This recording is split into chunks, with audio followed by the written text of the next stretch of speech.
This is October, and this is the start of the native beehive splitting program in Queensland, and I'm going to split these bees here, hopefully to propagate some more hives.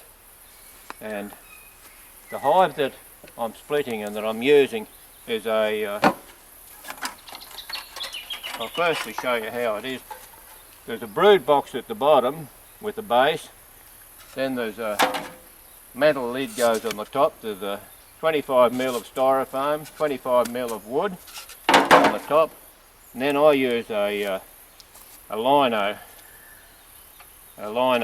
because I can open it up like that, and it's very easy to open, a lino covering over the top.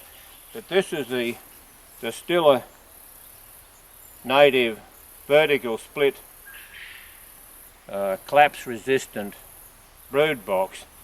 And what makes it collapse resistant, it's not collapse proof, but it's collapse resistant, is the stainless steel wiring. There's 6 wires at the top. This is only half of the box. There's 6 wires at the top, 6 wires through the body of the hive, and then 4 wires underneath, so that as the brood is built in the middle, they utilise these wires to support the hive.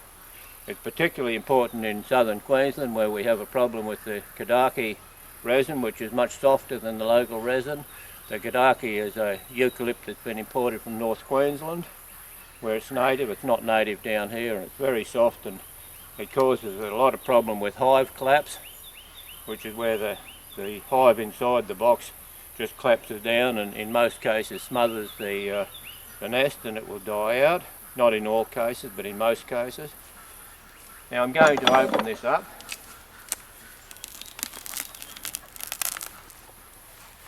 That hive's ready to split.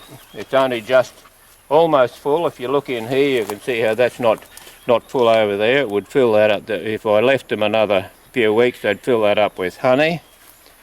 But it's almost full. I use duct tape to seal up all my joins.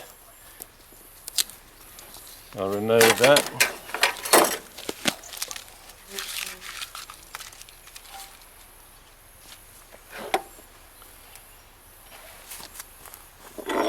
Now another feature of the Stiller native bee box is that the base isn't fixed to the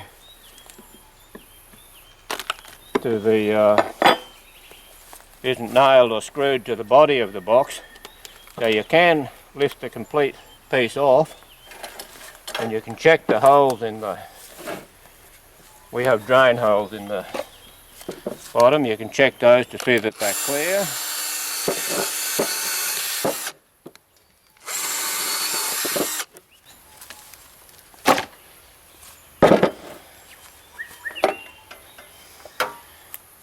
I use a narrow bladed knife, a filleting knife. There's less drag on it. If you look down here, you can see this is the nest, a nice large nest, and you can see that the supplies around the outside, the honey and the pollen. So in this case, I'll be able to split it from that side, that join there, through the middle. A lot of little short movements so that it doesn't drag the brood together, and then open it up. And here we can see this is the advancing front at the bottom, and this is the cells just above it that are about to hatch, and we can see that each piece will have an even spread, a fairly even spread of the brood. Another feature of the vertical split is that splitting it this way, that you don't have as much honey, loose honey in your hive when you split, because most of the honey is in the corners.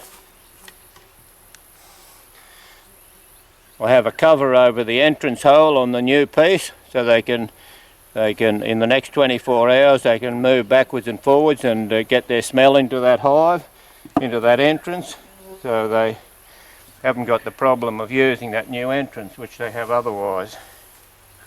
Now these two halves that are full, they're offset. There's a full half here, and an empty there, and a full one here and an empty there, so that any loose honey that there is can go down to the bottom and drain out through the drain holes.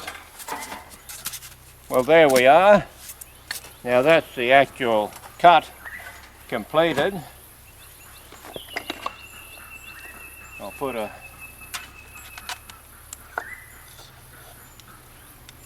put a board underneath there. So you give the base of give the hive a slope so that any loose honey can drain out.